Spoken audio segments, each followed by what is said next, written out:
कैसे हैं आप लोग? आई होप कि आप सब बढ़िया होंगे। तो यार ये है हमारा चैप्टर 2 का सेकंड लेक्चर। तो चलिए स्टार्ट करते हैं। क्या है टॉपिक है इलेक्ट्रोमैग्नेटिज्म। यार मैग्नेटिज्म ड्यू टू इलेक्ट्रिसिटी, ठीक यही होता है इसका मतलब। बुक्स वगैरह में इसको दिया हुआ है magnetic effect of current.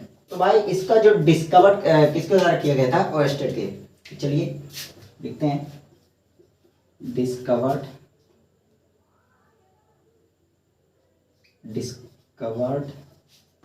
Bye Oersted. इसमें 1820 में, ठीक। उनके एक्सपेरिमेंट के बारे में बात कर लेते हैं, कैसे उन्होंने इसका खोज किया था। एक्सपेरिमेंट, ठीक। उन्होंने किया क्या था, एक कंडक्टर लिया। कंडक्टर क्या, वही वायर, ठीक। यहाँ पर नाम देते हैं ए और बी। उन्होंने क्या किया, इस कंडक्टर के अंदर इलेक्ट्रिसिटी रन कराया। कैसे भाई? देखो, किसी कंडक्टर में आपको करंट दौड़ाना है तो क्या करेंगे, पोटेंशियल डिफरेंस क्रिएट करेंगे ए और बी के बीच, क्योंकि करंट क्या होता है, high potential to low potential की तरफ फ्लो होता है। तो यार पोटेंशियल डिफरेंस क्रिएट करने का सिंपल सा तरीका है कि आप इसके अक्रॉस एक बैटरी कनेक्ट कर दीजिए। बैटरी सेल जो भी आपको कनेक्ट करना है, मैं तो बैटरी कनेक्ट करूंगा, ठीक।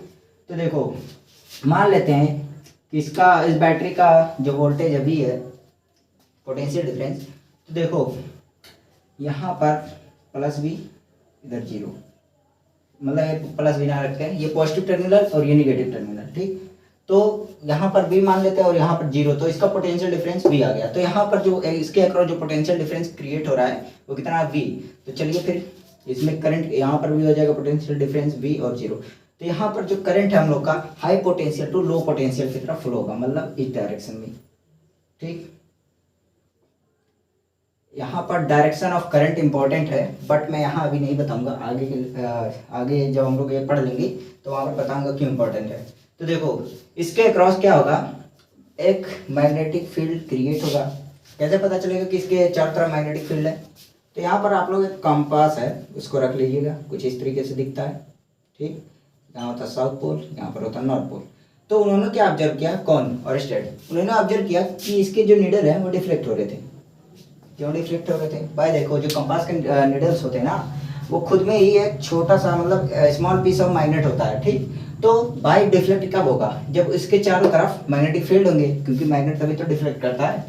तो यार यही था कॉन्सेप्ट। तो इससे हमें क्या पता चला कि इसके चारों तरफ क्या है, मैग्नेटिक फील्ड थे। और जब मैग्नेटिक फील्ड है तो जाहिर सी बात है मैग्नेटिक फील्ड लाइंस भी होंगे ही होंगे, ठीक। तो यही था इसका, इनका मतलब एक्सपेरिमेंट, जो कि 1820 में परफॉर्म किया गया था। तो अब करना क्या है, हम लोग को पढ़ना क्या है, पढ़ना ये है, इसको मैं उठा देता हूँ। नोट करना होगा तो वीडियो नोट कर लीजिएगा पॉज करके, ठीक। इसको मिटा देते हैं, एक्सपेरिमेंट। हाँ, तो अब मैं क्या बता रहा था कि देखो, मैंने अभी यहाँ स्ट्रेट कंडक्टर बनाया था, जो कि हमारा एक वायर था, ठीक। वायर अपने आप में एक कंडक्टर है। तो जो मैग्नेटिक फील्ड लाइंस के जो पैटर्न होते हैं ना, वो कंडक्टर के शेप पे डिपेंड कर देते हैं। मतलब डिपेंड कैसे करते हैं, जैसे मैंने एक स्ट्रेट वायर बनाया, ठीक। इसमें जो मैग्नेटिक फील्ड लाइन का पैटर्न होगा कुछ और होगा। अब मान लेते हैं यहाँ पर मैं एक सर्कुलर लूप बना दिया, कंडक्टर का सर्कुलर लूप, तो इसमें मैग्नेटिक फील्ड लाइन का पैटर्न कुछ और होगा। और उसी तरह से मैं एक helical, tightly packed helical shape का कंडक्टर बना देता हूँ, इसको हम लोग सोलेनॉइड बोलते हैं, ठीक। तो अगर जो मैं इस तरीके से बनाता हूँ तो यहाँ पर मैग्नेटिक फील्ड लाइन के जो पैटर्न होंगे कुछ और होंगे। तो यार आज के लेक्चर में हम लोग सिर्फ यही डिस्कस करेंगे स्ट्रेट लाइन वाला, ठीक। Straight line current carrying conductor. तो चलिए डिस्कस करते हैं, इसको मैं उठा देता हूँ। तो ये है हमारा कंडक्टर, करंट कैरिंग कंडक्टर, जिसमें करंट आई फ्लो हो रहा है, ठीक। अब इसमें मैग्नेटिक फील्ड लाइन का पैटर्न कैसा होगा, कंसेंट्रिक सर्कल होगा। कैसा होगा, concentric circle, magnetic field line, ठीक, का pattern, magnetic field line, field lines. तो इसका जो पैटर्न है कंसेंट्रिक सर्कल होगा। कंसेंट्रिक सर्कल मतलब सभी सर्कल का सेंटर किसी एक पॉइंट पे लाई करेगा। वो पॉइंट कहाँ पर होगा, इसी कंडक्टर के ऊपर। जैसे मान लेते हैं कि मैंने यहाँ पर एक कंसेंट्रिक सर्कल ढेर सारे बना दिए, तो इन सभी का सेंटर हो जाएगा यहाँ पर, जो कि हमारे कंडक्टर के ऊपर ही होगा। अब हम लोग बात करते हैं ना कि डायरेक्शन ऑफ मैग्नेट करंट क्यों इम्पोर्टेंट है। मैंने बोला था कि मैग्नेटिक फील्ड लाइन का जो पैटर्न है उसमें डायरेक्शन ऑफ करंट का बहुत बड़ा इंपॉर्टेंस है। कैसे है देखते हैं। देखो डायरेक्शन ऑफ, यहाँ पर मैं एक और बात बता देता हूँ उससे पहले, बहुत इंपॉर्टेंट है, आप लोग के सिलेबस में है बट जो मैं फॉर्मूला लिखा देता हूँ वो नहीं है। एक सेकेंड, ये है आई, एक मतलब करंट कैरिंग कंडक्टर जिसमें आई करंट फ्लो हो रहा है, ठीक। यहाँ से एक पी पॉइंट है, इसका परपेंडिकुलर डिस्टेंस ए है, ठीक। मैं बता रहा हूँ कब क्या। देखो आपके सिलेबस में बस इतना है कि इस पॉइंट पे अगर हमें magnetic field line strength find करना तो वो किसके प्रोपोर्शनल होगा, वही बताया गया आपके सिलेबस में। बाकी मैं एक फार्मूला लिख रहा हूँ, उसको आप लोग नोट मत कीजिएगा, ठीक। वो आपको सिर्फ समझाने के लिए। तो फार्मूला क्या है, बी क्या है, मैग्नेटिक फील्ड का स्ट्रेंथ, ठीक। बी वेक्टर है, मैंने बताया था। वेक्टर शो करने के लिए ऊपर मैंने एक एरो बना दिया डायरेक्शन शो करने के लिए, ठीक। इसका फार्मूला होता है म्यू नॉट बाई 4 पाई। इसको आप लोग को नोट बिल्कुल नहीं करना है क्योंकि आप लोग के सिलेबस में नहीं है, ठीक। I by A sine alpha plus sine beta, यही होता फार्मूला। अब मैं बताता हूँ इसमें पॉइंट क्या है आप लोगों के लिए। सिलेबस में आपके क्या है मैं बताऊंगा। साइन अल्फा और साइन बीटा ये क्या हमारा एक कांस्टेंट है, मतलब इनकी वैल्यू चेंज नहीं होगी। यहाँ पर अल्फा बीटा दरअसल एक एंगल है, ठीक। जैसे साइन 30 इसकी वैल्यू फिक्स है ना, कांस्टेंट है। साइन 60 इसकी वैल्यू भी कांस्टेंट है। तो ये दोनों हमारा क्या होगा, कांस्टेंट, और ये भी एक कांस्टेंट ही है, ये और ये पूरा, ठीक। ये होते हैं हमारे कांस्टेंट। मैं बता रहा हूँ यहाँ से मैं क्या समझाने वाला हूँ, ठीक। तो कांस्टेंट है, बाकी वेरिएबल क्या है, करंट और परपेंडिकुलर डिस्टेंस। यहाँ से हमारा देखो, यहाँ से मतलब वेरिएबल नहीं है, मतलब यहाँ पर वेरिएबल क्या है, मतलब अगर हम परपेंडिकुलर डिस्टेंस बढ़ाते हैं घटाते हैं तो मैग्नेटिक फील्ड लाइन घटे बढ़ेगी, दरअसल ये कहने का मतलब है, ठीक। तो यहाँ से हमको पता क्या चल रहा है, यहाँ से हमको ये पता चल रहा है कि मैग्नेटिक फील्ड लाइन है, सॉरी मैग्नेटिक फील्ड जो है वो डायरेक्टली प्रोपोर्शनल है करंट के और इन्वर्सली प्रोपोर्शनल है किसके, परपेंडिकुलर डिस्टेंस, ठीक, फ्रॉम दिस पॉइंट क्या मतलब जिस पॉइंट से आपको निकालना है मैग्नेटिक फील्ड लाइन उससे भी परपेंडिकुलर डिस्टेंस या डिस्प्लेसमेंट बोल लीजिए आप लोग तो ज़्यादा बेहतर रहेगा। तो आप लोग के सिलेबस में ना बस यही है। कंपटीशन में पूछ लेते हैं, ऑप्शन दे देते हैं कि डायरेक्टली प्रोपोर्शनल है करंट के या इन्वर्सली प्रोपोर्शनल है, तो यही सब दिया रहता है, इसलिए मैंने आपको बता दिया है। बाकी ये फॉर्मूला आप लोग याद मत कीजिए, ये आपके सिलेबस में नहीं है, ठीक। तो चलिए इसको मिटा देता हूँ, आप लोग के सिलेबस में बस यही है, ठीक। आप लोग के सिलेबस में यही, इसको मैं मिटा देता हूँ। नोट करना होगा तो वीडियो पॉज करके नोट कर लीजिएगा। अब हम लोग बात करने वाले हैं कि डायरेक्शन ऑफ करंट क्यों इम्पोर्टेंस है मैग्नेटिक फील्ड लाइन के पैटर्न में। तो वही स्ट्रेट लाइन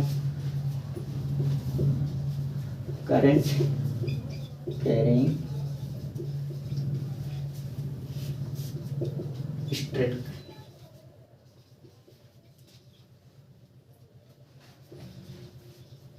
कंडक्टर, वायर भी लिख सकते हैं आप लोग, ठीक। तो वही अपना ड्रा कर लेते हैं वायर जिसमें करंट आई फ्लो हो रहा है। हाँ, तो यहाँ पर मैग्नेटिक फील्ड लाइंस के पैटर्न में करंट के डायरेक्शन का बहुत बड़ा इंपॉर्टेंस है। कैसे है देखो, जो यहाँ पर मैग्नेटिक फील्ड लाइन फॉर्म होंगे, ठीक, उनका डायरेक्शन एंटी क्लॉकवाइज होगा या क्लॉकवाइज होगा, वो करंट के डायरेक्शन पे डिपेंड करेगा। कैसे, चलिए मैं बताता हूँ। जो मैक्सवेल का राइट हैंड रूल है उससे हम लोग को डायरेक्शन ऑफ मैग्नेटिक फील्ड पता चलेगा इसके लिए, ठीक। तो यार देखो, आप लोग को करना क्या है, ये जो थंब है आपको ये करंट के डायरेक्शन में करना है, ठीक। और ये जो हमारा 4 फिंगर है यह आप लोग को बताएगा डायरेक्शन ऑफ मैग्नेटिक फील्ड। कैसे, देखो ये तो पता है ना कि ये स्ट्रेट लाइन है तो कंसेंट्रिक है, मैंने अभी बताया है। तो यहाँ पर आप लोग करिए इसको डायरेक्शन ऑफ करंट के। अब देखिए इसका मैग्नेटिक फील्ड लाइन कुछ इस तरीके से बन रहा है, डायरेक्शन कुछ इस, एक सेकेंड, ये डायरेक्शन कुछ इस तरीके से है, यहाँ पर इस तरीके से, ठीक। तो आप लोग जो ऊपर से देखेंगे टॉप व्यू, देखो मैं करंट ना ऊपर से जब आप लोग देखेंगे, लिख देता हूँ टॉप व्यू, ठीक। तो जब आप लोग इसको ऊपर से देखेंगे तो करंट आपकी तरफ आते हुए दिखेगा, तो मैं इसको डॉट से रिप्रेजेंट कर रहा हूँ, ठीक, मतलब आउटसाइड करंट आ रहा है। तो अब यहाँ पर आप लोग देखेंगे मैग्नेटिक फील्ड लाइन, ये मैं ड्रा कर देता हूँ, ठीक। तो इसमें कैसा डायरेक्शन, इस तरीके से, ऐसा ही है ना। तो ये क्या है, एंटी क्लॉकवाइज है क्लॉकवाइज, एंटी क्लॉकवाइज है, मतलब ये कि जब डायरेक्शन ऑफ करंट अपवर्ड की तरफ जा रहा है तो जो हमारा मैग्नेटिक फील्ड लाइन बनेगा वो एंटी क्लॉकवाइज होगा, एंटी क्लॉकवाइज, ठीक। अब उसी का उल्टा केस ले लेते हैं, केस नंबर 2। इसमें करंट क्या है, डाउनवर्ड की तरफ जा रहा है। तो इसको जब आप टॉप व्यू से देखेंगे, ठीक, तो कुछ ऐसा दिखेगा, जिसमें करंट को मैं क्रॉस से रिप्रेजेंट कर रहा हूँ। करंट अगर ऊपर से देखेंगे तो आपको नीचे जाता हुआ दिखेगा, इसको मैं क्रॉस से रिप्रेजेंट कर रहा हूँ, ठीक। तो यहाँ पर कंसेंट्रिक सर्कल, क्योंकि स्ट्रेट है, लाइन स्ट्रेट कंडक्टर है, तो यहाँ पर भी एक सर्कल बना लेते हैं। अब इसका कुछ मैग्नेटिक फील्ड लाइन, इसका डायरेक्शन कैसे निकालेंगे, ऐसे ना। तो यहाँ पर कुछ इस तरीके से बन रहा है हमारा मैग्नेटिक फील्ड लाइन। तो आप लोग जब ऊपर से देखेंगे टॉप व्यू, तो आपको कुछ ऐसा दिखेगा कि करंट का डायरेक्शन है डाउनवर्ड की तरफ जा रहा है, और जो हमारा ये मैग्नेटिक फील्ड लाइन का है, मतलब मैग्नेटिक फील्ड लाइन का डायरेक्शन वो कुछ हमको इस तरीके से दिखेगा, जो कि है क्लॉकवाइज, ठीक।